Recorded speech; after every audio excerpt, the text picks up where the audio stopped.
people are getting exemptions sometimes a week before they pass away. And it's like, why are we waiting until people are basically leaving this earth to be able to offer them healing? Like, we should be able to offer this as a frontline defense. Like, instead of like, okay, here's some pills and that's your only option, and maybe do some talk therapy on the side. Like, this should be also on that menu of options for patients. Hello, everyone, and welcome to another episode of the Daily Mushroom Podcast. Today we have Holly Bennett on the show. She is the communications director for TheraPsil, and I wanted to have Holly on for a couple reasons. One, I love TheraPsil and everything they're doing in the space. And two, you may have heard some buzz recently in the media or on our Instagram or through our newsletter about Canadians getting medical access to psilocybin through what's called the Special Access Program. This is something that's been around for a very long time, but recently, as of January 5th, there was an amendment to the program, and I could not really distill or figure out who this was for, what the process was of getting an exemption through the program. So enter Holly. She is going to drop some knowledge on us and break down how this works in conjunction with Section 56 and where we're at in the legal framework with Health Canada around the medical use of psilocybin. Okay, here we go. Enjoy, everyone. Here we are. Holly Bennett, thanks for joining us today on the podcast. Yeah, thanks for having me, Brett. I'm, as I mentioned to you earlier, I'm a little nervous, but I'm mostly excited, so I appreciate it. Awesome. Nervous excitement. Those are two good emotions combined together. So I'm excited to learn about the Special Access Program and the Section 56 exemptions and everything that's going on in the world of psilocybin assisted therapy that you guys are working on there at TheraPsil, and you are the communications director at TheraPsil. Yeah. So how long have you been working with them? Oh, so I started volunteering with TheraPsil in, I want to say, May 2020. So previous to TheraPsil, I was with a large cannabis company. Rhymes with Schman Shmee Schmof. It was Canopy Growth. I was with Canopy Growth. And so I was doing retail marketing for Tweed, basically just retailing recreational weed, which was fun, but it didn't align with my values at all or my purpose. And then I was laid off along with 200 other wonderful people when the pandemic hit, which sucked. But I had been thinking for a while about, what is the next thing? I'd been in cannabis for about 8 years at that point. And I was like, psychedelics, and, reading a bit about them. And so I posted something on my LinkedIn just saying, got laid off, looking to volunteer, looking to spend some time. I'm on CERB, so I've got a little money in my pocket and a bunch of time. And Spencer, our CEO, I literally have no idea how he found me or found that message, but he messaged me on LinkedIn, said, hey, I'm working on a little project, would love to chat with you. We've got a great skill set. And so we set up a little meeting, and that was in May 2020. I volunteered with TheraPsil for about a month. They got a little bit of funding, so I was able to get a little bit of money, and then it eventually, I think around like July or August, turned into like a full-time gig. And yeah, that's how I started with them. So it was basically just Spencer and I for a few months at the beginning there. Oh, wow. So just you guys were the original crusaders. Yeah, I mean, there was definitely some volunteers. Bruce Tobin, our founder, of course, he was heavily involved. But in terms of like day-to-day, Monday to Friday, 9 to 5, we were the ones grinding on this project. So Right. And now this little project has turned into quite a big project. Yeah, it's not even a project anymore. It's a full-fledged movement, advocacy movement. So it's really exciting. And I just feel so blessed that he slid into my DMs on LinkedIn, and I was just able to like have this opportunity fall into my lap at a time when, because I keep thinking like if this opportunity had come to me while I was still working at Canopy Growth, I probably would have said no, because I've got like a really good corporate job, and like, why would I leave that to go volunteer for a nonprofit I've never heard of? Right. Seems like a very risky career decision. Yeah. Right. So yeah, it just came at the right time, which was so lovely. Yeah. Well, there's been some silver linings out of this pandemic, that's for sure. Yeah. So in your work, like, why was it that Canopy Growth had to lay everyone off when the pandemic hit? I'm not sure about all of the different departments. I know for my department specifically, because I was in retail marketing, my job and my team's job was to market at the time. I don't know how many there are now. There's 17 Tweed branded cannabis stores across Canada. And so it was our job to basically drive people to those stores. And then once they're in the stores, get them to buy weed. Right. But when the pandemic hit, those stores had to close down. So for a while there, it was like, well, there's nothing to market. Gotcha. So I think they were just like, well, we don't know how long this pandemic's going to last. Let's cut it down to a skeleton crew. And then I do believe they started hiring people back. But at that point, I was already, well into TheraPsil and was like, yeah, I'm good. Like, this is what I wanted to be doing. Right. That's awesome. That's so cool. Did they call you back? Like, were they didn't hit you back? No. I was only working with them for 8 months. So I was a relatively new team member. I was, relatively low on the totem pole. I was like associate retail marketing manager. Gotcha. And yeah, quite frankly, if they did hit me back, I would say, I'm good, but thank you. Yeah. Right. And I did learn a lot. I don't want to slam my experience there. I learned a ton. I was on an awesome team. But the day-to-day work was just not aligned with helping people. Like, it was like, we're trying to sell some weed. I'm like, I've done that. Yeah. No doubt. I don't need to sell weed for a big corp. Yeah, just selling products.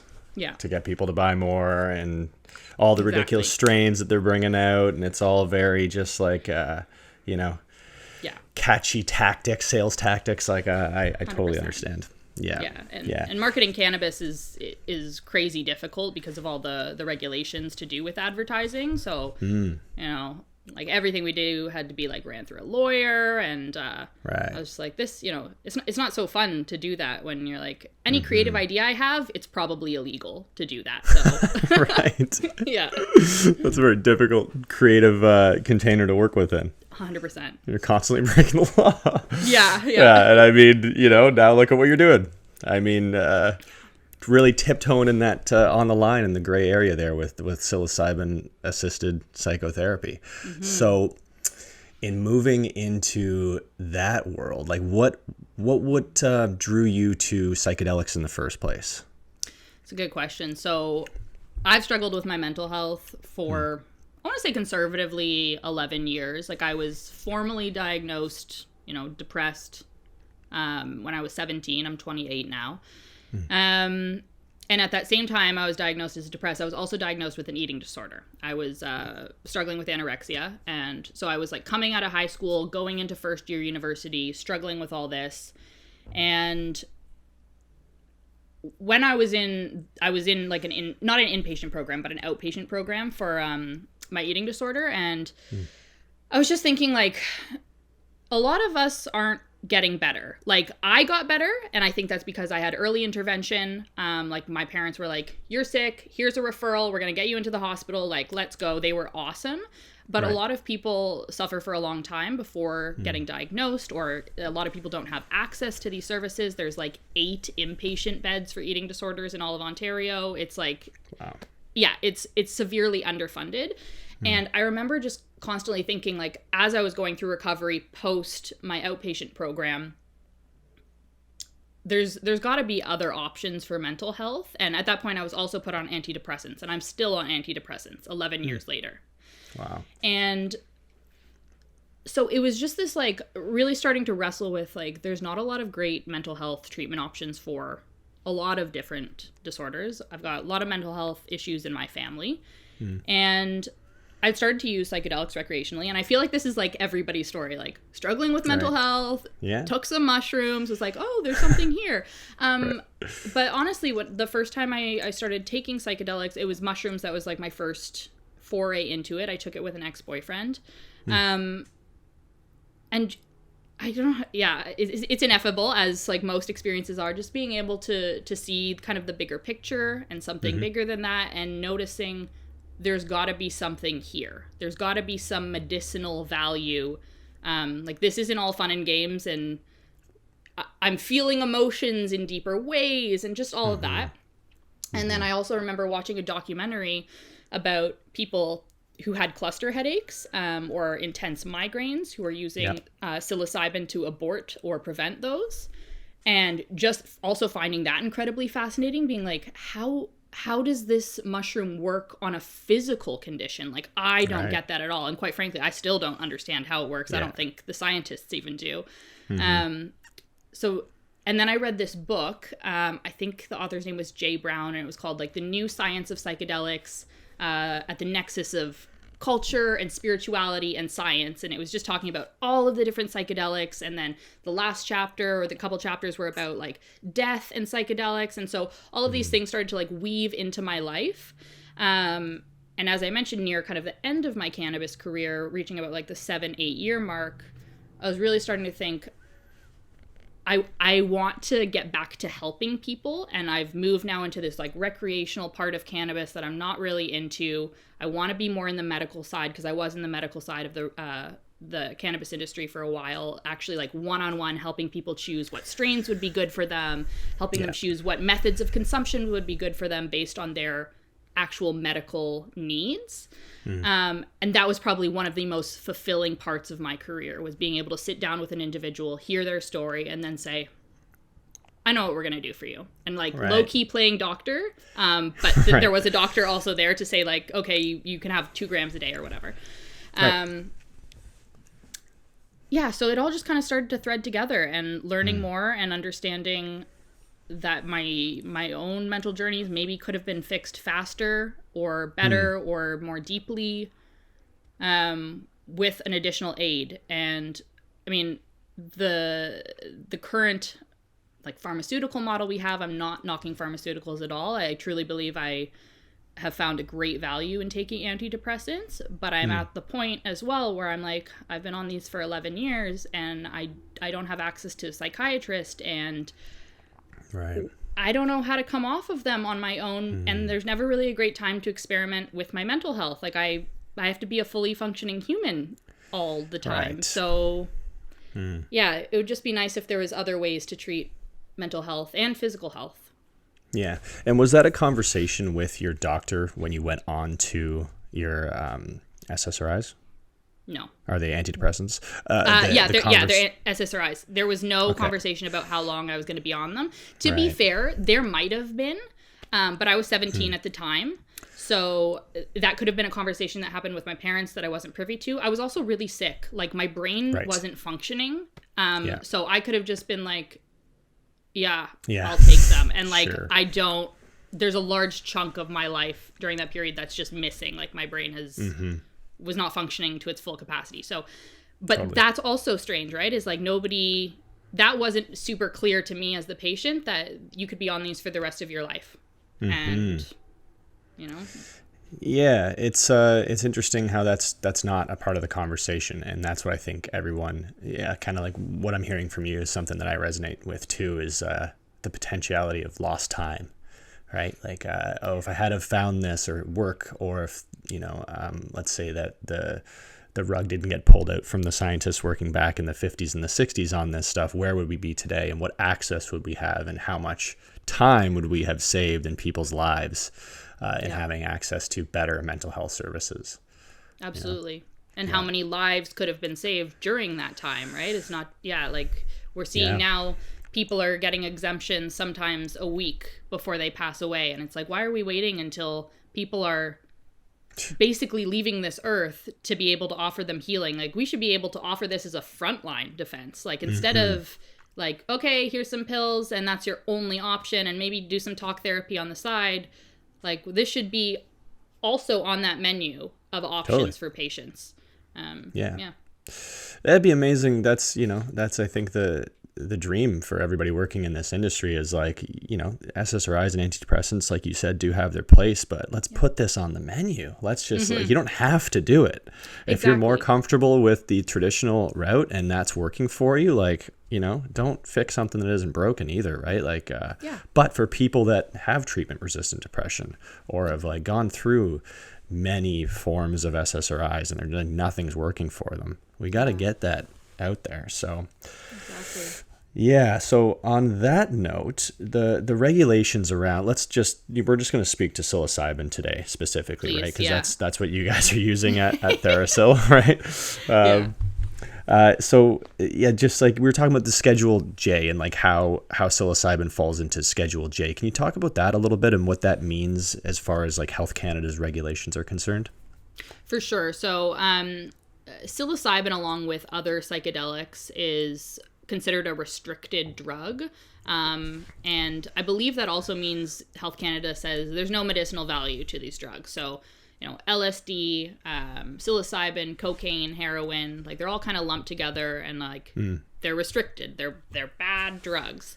Now, recently, which is very exciting, is Health Canada said these restricted drugs now actually, they may have medical potential, and we're going to let certain people request access to them through this special access program. And Canada's special access program has been around for a long time. I don't even know when it started, but it's been around long enough that prior to 2013, these restricted drugs were actually available through the special access program. So a doctor could technically say, my patient needs access to MDMA or psilocybin or heroin, and I'd like them to get it from a Health Canada approved licensed dealer, so they know, exactly what they're getting. It's been manufactured safely. In 2013, the Harper administration said, actually, no, like we don't want anybody to be able to access these restricted drugs through this program. So they said, no, you can't access restricted drugs through this program. Recently, that decision was repealed. And so we've gone back to the prior 2013 era, which is phenomenal. Okay. Wow. Yeah. Yeah. I didn't know that. I didn't know that we've jumped back. I thought it was just kind of this steady progression, but to know that for 8 years we kind of lost it and now we're just back to where we were Exactly. is I guess it's not really surprising when you think about the Harper administration, but Yeah. it's another story, another conversation. So now the Section 56 exemptions that you guys are working with, that was the strategy, I guess, up until January 5th is when the amendments to the special access program of this year. So we're just talking three weeks ago, not even 2.5 weeks ago. Now let's just talk about, before we go full on into special access, tell me about Section 56. Section 56, how that's been working, because that's been the tool for TheraPsil to get, I think, you guys are at 100 people, 55 people. 55 patients, 19 55 healthcare patients. professionals, so many more in the queue. Yes. So Section 56, or a Section 56 exemption, is basically this exemption that the Minister of Health can authorize for an individual, an organization, or a class of people and say, you're exempt from the Canadian Drugs and Substances Act. So how I like to explain it for patients as it relates to psilocybin is when a patient receives a Section 56 exemption for psilocybin, it basically decriminalizes the small amount of psilocybin for that individual. So they are allowed to possess, use, transport, and destroy X amount of psilocybin. Most exemptions are for, I believe, about 5 grams.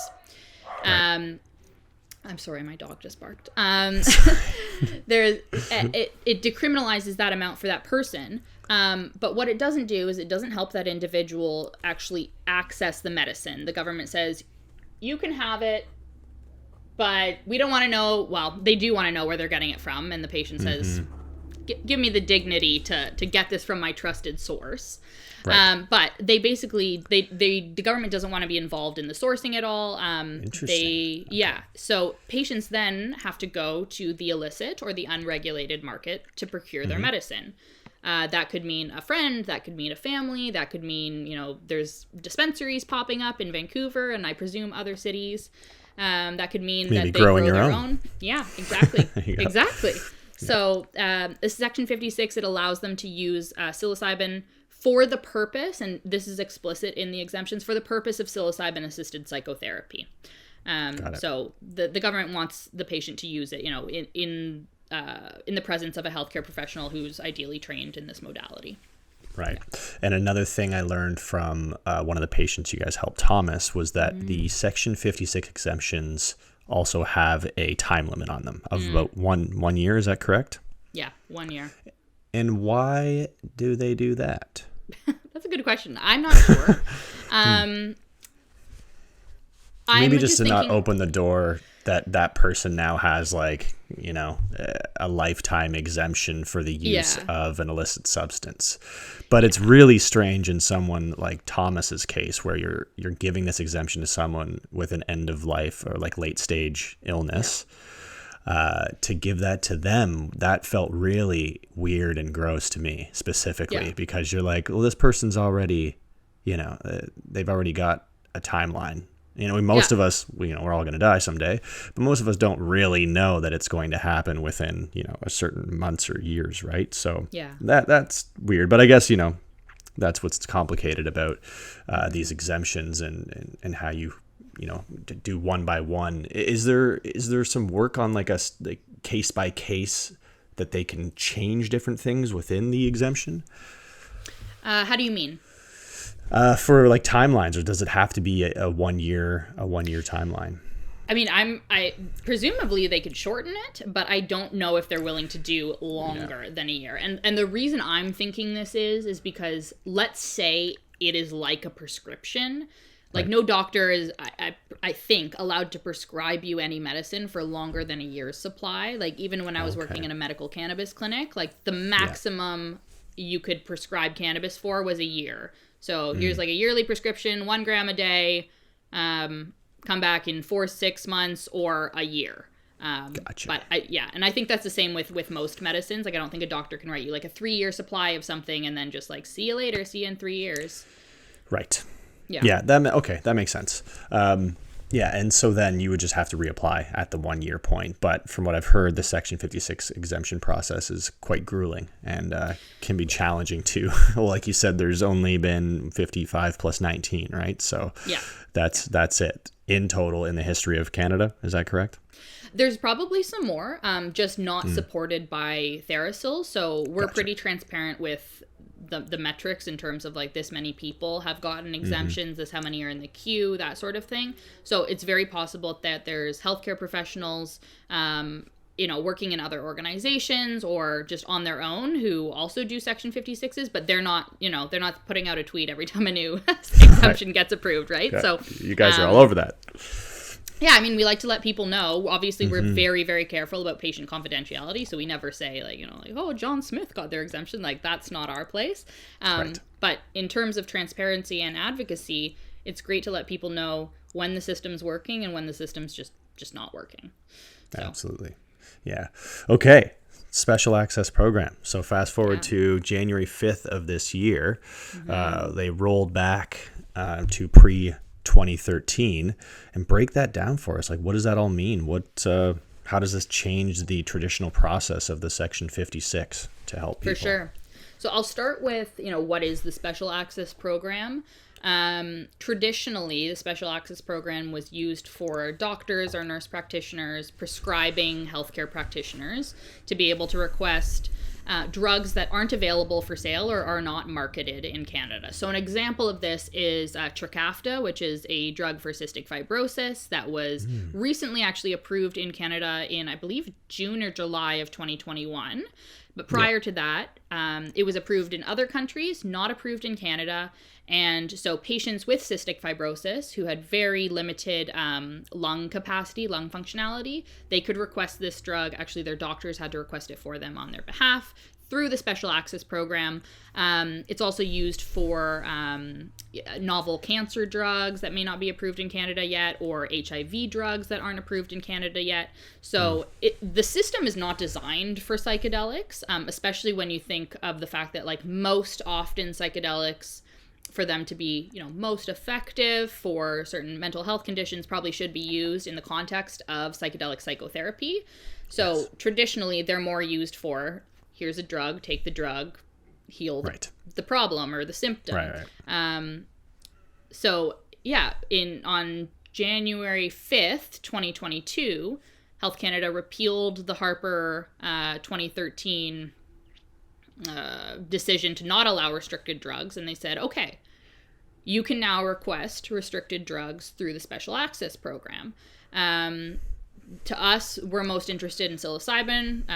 That's the only psychedelic we focus on. So what that means in practice is a healthcare professional could, on behalf of their patient, request psilocybin from a Health Canada approved licensed dealer. They could request psilocybin from a Health Canada approved licensed dealer on behalf of their patient, and then be able to administer that to their patient. In reality, though, the special access program is for very serious cases, and the government defines it as, medical emergencies for the seriously ill, when all other treatment options have failed, or when other treatment options are either unsuitable or unavailable. So when you compare and contrast Section 56 to the SAP program, there's quite a few people actually who have gotten exemptions through the Section 56 that actually probably wouldn't meet the criteria of the SAP. So I'm talking about individuals who are in remission from cancer, but still dealing with a lot of distress as a result of their former diagnosis, or who are just dealing with mental health in general. So because the special access program is for emergency use only, we're not sure actually in practice what the threshold of serious is for the government. Anybody who's dealt with mental health issues, what's it's pretty serious. Yeah, exactly. That things are very serious when you are, severely depressed or anxious or have an eating disorder, for example. But we don't know if Health Canada considers an eating disorder serious. We don't know if they consider anxiety serious. We do know, however, that, and this is on a frequently asked questions page of the government website, intractable depression is considered serious by the government. So intractable meaning basically treatment resistant. Right. So that is good. They also say terminal cancer is serious. So I think a lot of the work that we're going to be doing over the next little while is testing this program and saying, do you think this person is worthy of access? Do you think this person is worthy of access? And the application process that the healthcare practitioner needs to fill out on behalf of their patient, it's 8 pages long. Like it's a crazy application. It's a beast. Yeah. Health Canada says it takes about 2 hours to fill out, and they have to include a ton of clinical rationale. So let's say it's for depression. What are all the antidepressants your patient has tried? Have they done talk therapy? Have they done DBT? Have they done CBT? Have they done, hypnosis? I'm just joking. I don't think they would ask that, but they're going to want to know all of the things that patient has tried, how long they've been suffering for, how it's impacted their life. Then they're going to want to see all of the research as it relates to psilocybin for depression. So there's a ton of clinical rationale that's needed for each individual case. Right. So it's going to be predicated on a lot of these clinical trials that are going on right now, too. With, I feel like there's enough clinical trials on psilocybin at this point. I don't know what else they're trying to see as far as if you even just talk about psilocybin and depression. There's enough work that's done there since probably like 2016 when all those Johns Hopkins studies were coming out, right? You'd think that'd be enough, but you would think. It's a slow-moving process. Always. It's very slow, and what we don't know is if Health Canada considers psilocybin from company A as the same as psilocybin from company B or C. So let's say company A has done, phase 3 phase 3 clinical trials on their psilocybin product. We don't know if that same clinical trials are accepted as rationale for this company's psilocybin, or if it has to be, each company's own psilocybin product has to have their own clinical research. We're not sure about that. Right. Yeah, because I saw that, some of these publicly traded companies that are coming out and doing research and development on various derivatives of psilocybin, they have licenses to explore, I think, like 37 different compounds, right? Yeah. So now it's like rolling the dice on that, right? It's like, hey, well, this one, like, look at all the research on this derivative of the compound, but that might not translate over to any other ones. which is just so funny because I just think about like, oh, you just eat some mushrooms, ground them down, and put them in a tea, and let's go. Exactly. Come on, guys. Let's not overthink Again, this. we don't know if mushrooms are even going to be accessible through this. Like, we don't know if fruiting bodies are going to be accessible. We're thinking probably not, because 5 grams of this strain of mushrooms is not the same as 5 grams of this strain of mushroom grown in a different lab. Yeah, absolutely. It's much easier to compare a synthesized or extracted product, for example. So, patients who want fruiting bodies and want to drink a mushroom tea as their medicine as opposed to take a capsule, right? They don't really have that option through the special access program, as far as we know. But in the Section 56 exemption, where they're kind of like, don't tell us, we're just gonna, don't tell us where we got them from, exactly. Then you can use, I guess, whatever you choose to use. Absolutely. Right? Whatever strain of mushroom you can find and also suits your fancy, and however you want to take it. If you want to take it on a peanut butter sandwich, or if you want to take it on a pizza or in a tea, or just down the hatch, right? Right. Fascinating. So then what else for the special access program? I understand a little bit more now because I saw when you guys posted it back in January, like breaking news, and it was like, whoa, and I had a few friends reach out to me and they were like, psilocybin's legal. And I was like, I'm not sure about that. Let's not get ahead of ourselves. Is this a step forward then? Or is it now, it's another, I guess, small step towards now kind of understanding the inner workings of Health Canada, and now like what you guys said, to push and say like, well, what about this? What about that? Like, do you consider this? Is that the new strategy now that they've like kind of opened themselves, like it's like they cracked the door open a little bit to see inside, and now you can have a little bit more information of how they work. Like, on one hand, it's great because Health Canada has said, this has some medicinal value. So much medicinal value, in fact, that we'll let you give it to your patient if you access it and you give us the right clinical rationale and everything. But to me, okay, so if this is regulations, and by regulations I mean I can go to my family doctor, we have a discussion about psilocybin-assisted psychotherapy, they write me a medical document for it, and this therapy or this treatment could be prescribed just like any other treatment option.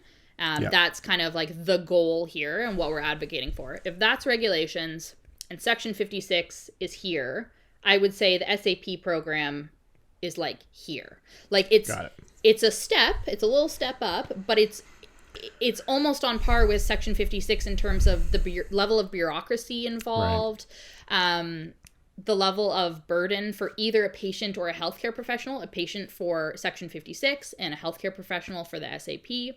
It still places the decision of access in the hands of somebody at the governmental level, not in the hands of a patient's healthcare provider. So you still have to go kind of up the chain to get access for something. So there's definitely pros and cons to both of them, but the way I'm thinking of this is, wow, it took them like a year to do 60 days to do a public consultation when they first announced, like, we're thinking of being able to access drugs through a special access program. They put out a consultation period. They wanted to know what stakeholders thought, individuals, organizations. We wrote a letter regarding what we thought about the special access program. Then it took them a year to actually analyze all of that data and say, okay, yeah, we'll open this up to access through the SAP. It would have been really nice if they could have used that year to just move towards regulations. Because it took so much time. And in the meantime, people are suffering, people are dying, people need access. And so now you're just making it like another step. And, you said your friends are reaching out to you saying, oh, dude, like, it's legal now. And these headlines are killing me, man. Like, especially as a communications person, like reading a headline being like, psychedelics are legalized for medical use. And it's like, I guess, but not really. And it's giving a lot of people false hope. And that's not what we need. We need people to understand the reality of the situation, which is, at least for the first little while, unless you are very, very seriously ill and this is the only option for you, the government's probably not going to grant you access. They're doing this incredibly cautiously, which I understand. They're the government. Like, they can't just say drugs for all, right? So right. They don't want a nightmare situation on their hands. I get it. You know, it takes one person to have a bad trip, and then it gets out there, and you know, there's these scary stories, and then we're back in the dark ages of psychedelics again. Yeah, for sure. Everybody has a story of, you know, somebody tripping on LSD who did something weird, and then it's like, yeah, it's not worth it. And that's why we're super cautious as well. Like, as much as we want regulations, we're cautious in who we support with this with our Section 56 exemptions. We want to make sure it's a right fit for them. Want to make sure that, you know, clinically it makes sense, and that they're supported well with therapists who are trained in the specific modality. This isn't the same as just regular talk therapy, or this isn't the same as, you know, any other treatment, quite frankly. Yeah, no kidding. So then, is it TheraPsil's mission now to just, on a case-by-case basis, decide which route would be more efficient and effective, like either Section 56 or special access? Yeah, this is something our clinical team's working through right now and trying to figure out. We'll ideally have to have a decision tree where it's like, okay, a patient approaches us. Are they eligible for the SAP? And I mean, part of that is like, we won't even really know until we've tested this a couple of times. And that decision tree is likely to shift and change based on what we see the government doing, what drugs they're approving, what psilocybin products they're approving, and for what conditions and what level of clinical rationale they need. So yeah, that's very much in the clinical team's hands. So we're going to submit a couple test cases to hopefully get a little bit more knowledge. Everything that we've read is one thing, but when you put it actually into practice, we don't know yet. So in an ideal world, though, we would be able to support a patient with both. And say, we're going to submit a Section 56 exemption for you and an SAP application for you. And, you know, whichever one comes first and whichever one is more suited to your needs. Like, if you need a synthetic, SAP, great. If you want access to fruiting bodies, real psilocybin mushrooms, let's do Section 56. So, yeah, on a case-by-case basis. I mean, the issue is, I mean, we're a super small nonprofit. And when I say our clinical team, I'm really talking about one person and, like, a volunteer. Natasha. So, yeah, I'm talking about Natasha. So, like... we wish we could help every single person who contacts us, and it kills us that we can't. But the reality of the situation is it takes an immense amount of time and resources and effort even to support one application. So we don't have the ability. We know we're a bottleneck. And that's why we're advocating for regulations, because we shouldn't be a bottleneck. Nobody should be a bottleneck for this. The only bottleneck should be like, oh, you've got to wait a couple days to get an appointment with your doctor to discuss this with them. Absolutely. So that's why we're very much like, sure, SAP, good, step in the right direction, but it's not enough. Like, why do we still have to be involved in this process? And if we do our jobs right, I won't be working at TheraPsil in a couple of years because people will have access. And like, I would be so happy if that was the case. Even though I freaking love my job, man. But of course. If I could work myself out of a job because we've been successful at you know, getting regulations made, phenomenal. I couldn't ask for anything more. I think that's an amazing quality to have within an organization. And I was hanging out with Natasha a couple weeks ago, and she made that same joke that, you know, our entire mission statement is so that we can all basically like fire ourselves from the jobs that we currently have, because that would mean that we made real progress. And that's cool, because it does show that there's a missing piece in, like, fundamentally within a system, right? If you have to have an organization step in to be like a cog in the wheel, it's like it was already missing a spoke to begin with. So the fact that you guys have to go in there to be like, okay, let's get this wheel rolling, just shows how broken it is to begin with, right? So absolutely. And I mean, we say that very jokingly, but even when regulations are put in place, and I say when, not if, because it will be a when, there's other advocacy work that's going to need to be done. We're going to need to advocate for this to be covered by insurance. We're going to need to advocate for healthcare practitioners to have this taught to them in medical school and not have to learn this on their own. We're still going to need to train healthcare practitioners in how to facilitate this. And there's still always going to need to be research to be done. So advocacy is an ongoing thing. I don't think the system will ever be perfect, and we see that with cannabis. There's still advocates for medical cannabis because, medical cannabis is the only prescription drug that's taxed in Canada. There's still a shortage of doctors who are willing to prescribe this because they just don't know enough about it, and like a doctor doesn't necessarily want to go and learn about this on their own. So there's a lot of work that still needs to be done, even 21 years after medical cannabis legalization. So right. Yeah, we'll be around for a while still. Yeah, you're not going to go running back to selling weed as soon as we hit medical psilocybin. yeah, the role just shifts, right? Like it'll just change and pivot, and you guys will have so much experience in everything that you've done to continue to be advocates for pushing other movements forward. There's plenty of things to work on. So on that note, next steps, like what are you guys working on right now? I know like last year was, I can't remember, I was talking to Tash, like last year was just the big push for Section 56 and to try and open up that a little bit more, but now there's special access. So what are you guys working on? What's the big focus at TheraPsil? For sure. So I've got kind of 3 campaigns that I'm working on right now. The first campaign is we've got a bunch of healthcare practitioners who are training. We have got 10 training cohorts. We're teaching healthcare practitioners, nurses, doctors, psychotherapists, counselors how to actually facilitate this treatment option safely and effectively for patients. But part of our training program has a experiential module. Yeah. So what that means, and I'm sure you know what it means, is healthcare professionals who are facilitating psilocybin therapy for patients, they should know what it's like. And I think some people think this is like a radical idea, but if you are a massage therapist, part of your training and becoming a massage therapist is getting and giving massages.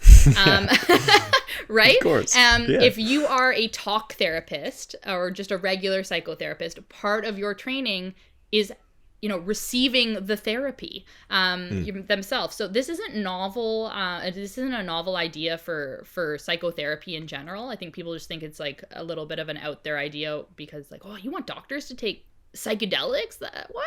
Drugs? You want doctors to do drugs? It's like doctors already do drugs. Yeah, it's like actually they all do. Because this is such a different modality than any other, and if you personally don't know what it's like when a patient's telling you about their journey and their trip and you haven't experienced any altered state of consciousness, how are you going to help them understand that journey and integrate that journey into their daily life for lasting healing? And we also want healthcare professionals to do the work on themselves. It's easier to heal people when you yourself are healed or are healing. So, part of our training program is this experiential bit, but catch, healthcare professionals can't actually do this experiential module legally without their own Section 56. So one of the big campaigns I'm working on now is continuing to advocate for healthcare professionals to actually get their Section 56 exemptions approved. I believe there's about 100 healthcare practitioners who have submitted exemptions. And the precedent has already been set. In December 2020, our former health minister, Patty Hajdu, she granted 19 healthcare professionals exemptions for training purposes. Yeah. And then no more were granted. Shut it down. Yep. But now we have a new health minister, Jean-Yves Duclos. Jean-Yves Duclos. Okay. Yeah. And so how is it working with him? How is I know there's been a complete stalemate since Patty with healthcare practitioners getting their exemptions, but tell me how the work has been so far. Better, worse? In terms of patient exemptions, he's doing a great job.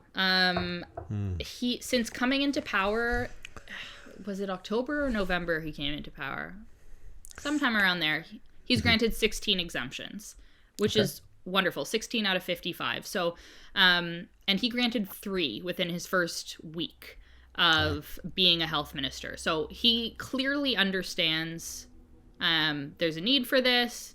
He's on some level supportive because he's granting exemptions. He's granting them quicker, and he's granting them more frequently. There are still a few exemptions that are sitting in the queue and have been for a long time that he's not approved. Those exemptions are for primarily patients with PTSD, for example, veterans, and Right. patients who have cluster headaches.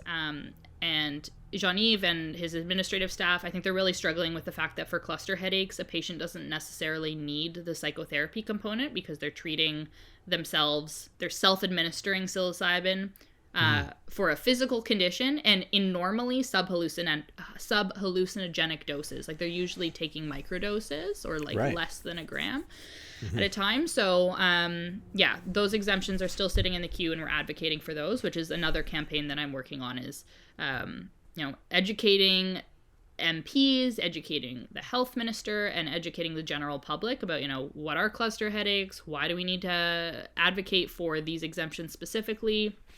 Yeah, so training exemptions, that is necessary because right now there's this bottleneck, right? Where you've got patients who are getting exemptions, but then nobody to refer the patients to so they can actually have this treatment. Yep. So yeah, Just sending them off to do psychedelics at home by themselves or with a friend, right? And it's like that's not why the government approved their exemptions in the first place. They approved them because they knew they were going to get the proper help and support. So Interesting. And I mean, always the undercurrent campaign is the need for regulations, the need for a better system than Section 56, and now a better system than the Special Access Program. So you'll see us in the near future. I mean, I think we've been pretty critical of the SAP already, but poke holes in the system, say, yeah, we tried it. Didn't work. Yeah. It didn't work. I mean, if it does work, phenomenal. For a select few patients, great. Let's get you access through the SAP. You don't have to wait a long time. It's like a 48-hour turnaround time. For a very small segment of patients, that's going to be awesome. But we're not here to help just a small amount of patients. We're here to help anybody who needs access to psilocybin-assisted psychotherapy for their mental or their physical health. Right. Yeah. So when you mentioned talking to MPs, have you personally been educating and talking to MPs yourself?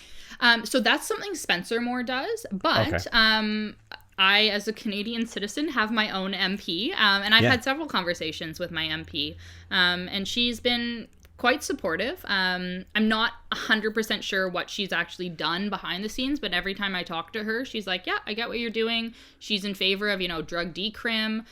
She's on board. She gets it. She's a Liberal MP. Her name's Julie DeBrusen. She's been wonderful. So Spencer's more of the person who talks to members of Parliament. But my MP personally has been great, and I'm very happy that she's willing to meet with me, but again, that's her job, right? Is like, I'm her constituent. I voted her into power. So listen to what I have to say, please. These issues matter to me. So my message to anybody listening to this podcast would be, because this blew my mind also. I was like, wait, you can request a meeting with your member of parliament? Like, politicians can meet with just regular people? And like, hell yeah, they can. So email your member of parliament and say, hey, I want to have a meeting with you. Psychedelic psychotherapy and access to this treatment option is super important to me. Let me know what time is good for you. And they hopefully will get back to you. I mean, that's their job, is to listen to their constituents and then carry forth the message and the issues that matter from their constituents into parliament and to the higher levels of government. You just gave me a great idea. I'm going to get my local MP here on the podcast. That'll be my meeting. Come on the podcast. Here's a meeting for you. I love that. That'd be a cool conversation. Right on. So the other thing I wanted to ask too is, when you're dealing with these Section 56 and Special Access Program, are you always talking to the health minister? Like, or does it change who you talk to? Is there like a consistency of communication line with Health Canada? Great question. So in the legislation, or the Section 56 section of the legislation, it is the health minister who's the person who signs off on this. Like, it's their decision. Realistically, we're dealing with bureaucrats in Health Canada's office. It's not the health minister who's emailing us back being like, how many antidepressants has this person tried? Or we need more information, or give us more research. It's somebody in the exemption office, and they never sign their name. So it's just, so-and-so from the exemption office. Yeah, I was gonna make the Yeah. comparison of like, when you get a call like a telecommunications company or something, and like you get kicked out of the queue and you call back in, you keep getting someone different and you never know who it is. That's I'm like, I literally can it. picture the government working in the same way. Yeah. Like I'm really curious to know kind of what their organizational system is on the inside. Like, do they have like, I can't imagine they have an Excel spreadsheet of patients. That would be not okay. But but I'm just interested, like, where are they keeping notes? How are they deciding, do they have like a checklist on Asana being like, this patient, we got their exemption, we got the letter of support from their doctor, we asked where they're going to keep their psilocybin. Like, I don't know how they're actually organizing it on their side. I'd be so fascinated to know that. Probably just a big dusty old file cabinet in the basement somewhere.